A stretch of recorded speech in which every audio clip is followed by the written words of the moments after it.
नमस्कार, मैं सोनाली जामगढ़े। आज नागपुर में प्रधानमंत्री आवास योजना बिड़गांव खसरा 63 में सुविधाएं उपलब्ध नहीं होने पर वहां रहने वाले 400 नागरिकों को काफी समस्याओं का सामना करना पड़ रहा है। कूड़ेदान नहीं होने की वजह से परिसर में दारू की बोतलें, दुर्गंध और कचरा होने से आवारा कुत्तों की संख्या बढ़ने से परिसर में दहशत का माहौल बन गया है। समस्याओं से जल्द निवारण नहीं होने पर नागरिकों की तरफ से आंदोलन किया जाएगा।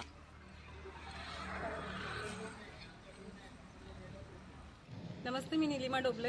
प्रधानमंत्री आवास योजनेमध्ये आम्ही एवढे लाभार्थी राहायला आलो आहे।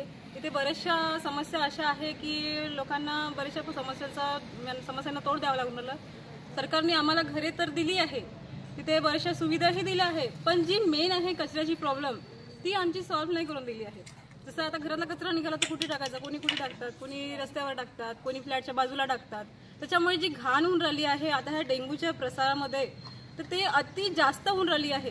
आता तुम्ही पाहाल तर रोडवर एवढा कचरा झाला आहे की जाणारा येणाऱ्याला एवढा त्रास होत आहे तिथून की पुष्कळच। त्याच्यामुळे सरकारला एकच नम्राची विनंती आहे, आम्हाला ज्यावेळेस घरं दिले 50,000 मेंटेनन्स घेतला त्यावेळेस सरकारने आम्हाला सांगितलं की या मेंटेनन्समध्ये तुम्हाला सर्व सोयी मिळणार आहे, राहायला घर मिळणार आहे आणि सगळं गरम पाण्यापासूनची सुविधा तुम्हाला राहणार आहे असं सुद्धा आम्हाला सांगितलं गेलं, पण ते त्यांनी नाही दिलं।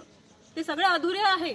आम्हाला त्यातला काहीच मेंटेनन्सचा जो आम्हाला सुविधा पाहिजे मेंटेनन्समध्ये अशा काहीच सुविधा दिलेल्या नाही आहे। तर मेन गोष्ट आहे बाब जी आहे कचऱ्याची, ते सरकारने आम्हाला परिपूर्ण सुविधा द्यावी, इथे कचऱ्याची गाडी पाठवावी। आणि बरेचशा अशा परेशानी आहे इथे लोकांच्या की अनोळखी लोक येतात, ते दारू वगैरे पार्ट्या वगैरे अशा बरेचशा काही समस्या आहे, कोणत्या कोणाच्या बिल्डिंग समोर, कोणाच्या टेरेसवर, अशा बऱ्याचशा समस्या सगळ्यांच्या वेगवेगळ्या आहे। तर त्यामुळे ते थोडं लक्ष द्यावं आणि इथे जे सुविधा लोकांना पाहिजे गरजू आहे त्याकडे लक्ष द्यावं। आणि जे आता नवीन लकी ड्रॉ जो उघडला गेलेला आहे त्याच्यामध्ये आणखी इथे लोकसंख्या वाढणार आहे, त्याच्यामुळे आणखी कचरा वाढणार आहे। तर मेन गोष्ट म्हणजे कचऱ्याचीच आहे। आणि जे आमच्या बिल्डिंग समोर जी लाईट सिम्बॉसिस पासून जी लाईटची आहे ती जरुरी आहे। आणखी त्या अशा ज्याही गरजू आम्हाला आहे त्याच्याकडे सरकारने लक्ष द्यावा आणि ते आम्हाला सुविधा प्रोवाइड करावी असं माझं म्हणणं आहे सरकारला। नाम दिनेश बनकर, मैं B38 बिल्डिंग में रहता हूँ 307 में।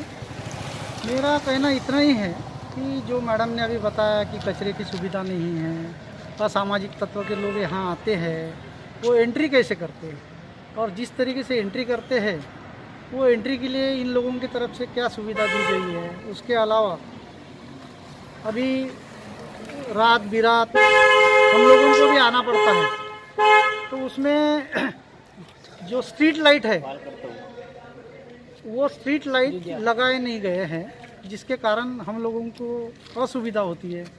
कचरे की मैडम ने जैसा बताया यहाँ कोई सुविधा नहीं है। हम लोगों ने बहुत लोगों को ऐसे रिप्रेजेंटेशन किया है, ग्राम पंचायत को, साथ में NMC को, NIT को, और यहाँ जो कंस्ट्रक्शन कंपनी है जिनके ऑफिसर्स बैठे हुए हैं उन लोगों को भी बोला कि जब तक कोई दूसरी सुविधा नहीं होती आप लोग इसका कुछ उपाय ढूंढें, लेकिन वह भी कुछ करने के लिए तैयार नहीं है। तो हमारा यही कहना है कि हम लोगों की तरफ से जब फॉर्म भरे गए थे तब हम लोगों को ये सब बताया गया था कि इस तरीके की सारी सुविधाएं होंगी, लेकिन उसके अलावा उसके लिए इन लोगों ने हमारे पास से 50,000 रुपये का एक वन टाइम मेंटेनेंस अमाउंट लिया गया है, जिसमें ये सारी सुविधाएं देने वाले हैं जब तक हम रहेंगे, जब तक ये बिल्डिंग रहेगी। लेकिन ऐसी कोई सुविधा इन लोगों ने दी नहीं और मेंटेनेंस के नाम पर 50,000 रुपये लिए गए हैं। तो हम ये चाहते हैं कि सरकार की ये स्कीम है और सरकार की तरफ से ऐसी कोई व्यवस्था हो जिसके कारण सारे लोगों को सुविधाएं मिलती रहे। अभी तो सिर्फ 500 फैमिलियाँ यहाँ आई है, यहाँ 2374 फ्लैट है। 2374 फ्लैट लोग में पूरे लोग आने के बाद यहाँ के क्या हालत होंगे अगर ये सुविधा नहीं दी गई तो वो आप सोच सकते हैं। सरकार को इस बात की ध्यान रखना चाहिए कि जब हम लोगों को यहाँ लाके बिठा दिया है तो सारी सुविधाएं देनी चाहिए। बस इतना ही मैं कहूँगा। मेरा नाम प्रीतम बोपड़े है, मैं B58 307 में रहता हूँ। यहाँ पे अभी जैसे कि भैया ने बताया कि कचरे की कितनी समस्या है। हमारी जो माताएं बहनें यहाँ पे रहती है इनको क्या क्या फेस करना पड़ता है। कचरे की वजह से असामाजिक तत्व यहाँ पे आके गेट पे आके गाली गलौज करते हैं। यहाँ पे भय का वातावरण निर्माण हुआ है। जहाँ देखो वहाँ पे कचरा गिरा हुआ है। डेंगू का प्रकोप चालू है नागपुर में, लेकिन कोई भी इसकी सुध-बुध लेने के लिए तैयार नहीं है और प्रशासन का तो कोई भी अधिकारी अपनी जिम्मेदारी लेने के लिए रेडी नहीं है। क्योंकि हमने सरपंच को निवेदन दिया है, क्योंकि हम जैसा कि कारपोरेशन और ग्रामीण इस दोनों के बाउंड्री पे आके बैठे हैं और इसी के वजह से हमको ये समस्या को फेस करना पड़ रहा है। हम ग्राम पंचायत में गए, सरपंच से मिले, सरपंच को निवेदन दिए, उसी के साथ में कारपोरेशन को भी निवेदन देने में आया है। नगर सेविका उप महापौर मनीषा ताई कोटे, इनके नेतृत्व में हम महापौर जी माननीय दयाशंकर जी तिवारी से मिले, आरोग्य सभापति संजय जी महाजन से मिले, उनको भी निवेदन देने में आया है। लेकिन अभी तक कोई भी सुविधा यहाँ पे उनके तरफ से हमको दी नहीं गई है। सिर्फ हमको आश्वासन मिला है लेकिन उसको अमल में नहीं लाया गया है। इसकी वजह से अभी नागरिक बहुत त्रस्त है। कचरे की वजह से यहाँ पे शानों का प्रकोप बढ़ा हुआ है। सुबह हमारे नागरिक जब वॉकिंग के लिए निकलते हैं तो ये श्वान उनके आंग पे दौड़ के आते हैं। छोटे बच्चे हैं, ये खेलते रहते हैं। एक बच्ची है, उसको कुत्ते ने काट लिया। अब इसका जिम्मेदार कौन है? ये सब सुविधा कौन देगा? ये बहुत बड़ा प्रश्न है। हम चाहते हैं कि आपके द्वारा ये प्रशासन तक पहुँचे। इतनी अच्छी स्कीम बना के दिया है, कुछ तो सुविधा दी है, कुछ की सुविधा का अभाव है। यहाँ पे स्वच्छ भारत अभियान के अंतर्गत मोदी जी ने जो अभियान चलाया है उसको ये कहीं ना कहीं प्रशासनिक अधिकारी उसके ऊपर प्रश्न चिन्ह निर्माण कर रहे हैं। संजय बेलफरे, प्रधानमंत्री आवास योजना निवासी।